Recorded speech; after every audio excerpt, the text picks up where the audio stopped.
Bonjour, je m'appelle Agathe, j'ai 20 ans, je suis socio-esthéticienne. Alors je vous fais une petite vidéo pour vous expliquer en fait mon métier. Alors la socio-esthétique en fait exerce une fonction d'accompagnement et de relation d'aide de la personne. Cet accompagnement passe par la mise en œuvre de conseils et de techniques spécifiques basées en fait sur un travail corporel. Cette pratique elle est axée sur le toucher, c'est-à-dire que la socio-esthéticienne elle va mettre en place donc, des animations telles que des soins de détente, de relaxation et de mise en valeur de la personne. Alors tout d'abord ce qui m'a poussée à exercer cette profession c'est mon père qui depuis donc, mon enfance travaille dans le milieu de personnes différentes qui souffrent d'un handicap physique, psychologique et ou psychique même. Je l'ai souvent accompagné lors de ses missions et j'ai toujours aimé travailler auprès de ces personnes. J'aime tout particulièrement l'humain, sous toutes ses formes et ses particularités, et la psychologie m'a toujours passionnée depuis très longtemps. Et c'est vrai que j'ai voulu découvrir le métier de socio-esthéticienne et j'ai eu une première expérience qui a vraiment confirmé mon envie de devenir socio-esthéticienne. Ça a été un peu comme une évidence. Voilà. J'avais un premier bagage qui était pour moi l'esthétique et la deuxième il manquait que le côté psychologique. Je suis intervenue en tant que socio-esthéticienne auprès de l'association Fraternative à Tourcoing. C'est auprès d'un public qui souffre de troubles psychiques. Et pendant ma formation de socio-esthétique, je suis intervenue à la maison de l'aide à domicile auprès de personnes âgées, à Jeanne de Flandre, auprès d'enfants malades, et au centre l'espoir. C'est auprès de personnes qui ont subi des amputations. Voilà.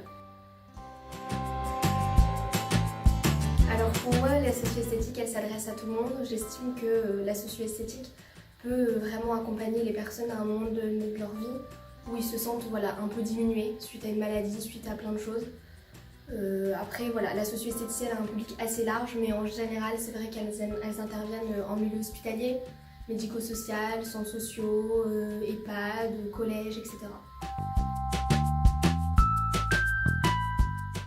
Alors un rendez-vous de socio-esthéticienne se déroule sur 3 temps, sur une durée d'1 heure. Donc la première partie se fait autour d'un échange, ça permet d'établir vraiment une relation de confiance, où les personnes peuvent se livrer et libèrent plus facilement la parole. J'essaye vraiment que cette relation soit basée sur le respect, le non-jugement et l'empathie. Ensuite, sur le deuxième temps, je leur propose des soins qui sont adaptés à leurs demandes, en fonction de leurs attentes, de leurs besoins. Par exemple, si elle me dit depuis que je suis malade, j'ai plus l'habitude de prendre soin de moi, j'ai envie de me sentir belle, je vais travailler sur la revalorisation de soi, c'est-à-dire comment lui apprendre à se maquiller ou à se mettre en valeur, comment s'habiller, etc. Et enfin, sur le dernier temps, c'est vrai que je finis toujours sur un temps d'échange. Pourquoi? Pour savoir si elle était satisfaite de la séance de socio-esthétique. Et enfin, j'ai aussi une rencontre qui est collective. Là, c'est vraiment autre chose. En soi, le déroulement est le même qu'une séance individuelle. Sauf que là, c'est vraiment pour permettre d'établir aux personnes d'avoir un lien social, c'est-à-dire de se retrouver dans chaque personne, de pouvoir échanger sur des expériences de vie qui sont plutôt communes à des problématiques.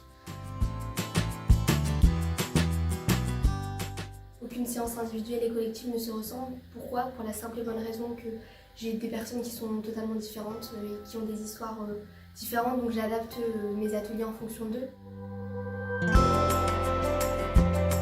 Je choisirais une perruque plutôt avec des cheveux 100% naturels. Après tout dépend du budget parce que c'est quand même un budget assez élevé.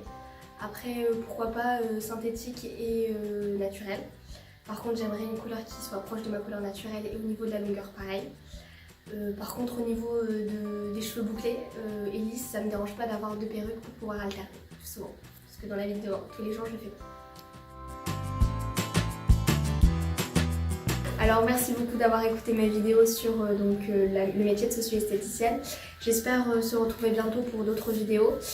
En tout cas n'hésitez pas à approcher d'autres socio-esthéticiennes qui sont proches de chez vous pour des conseils. À très bientôt et merci.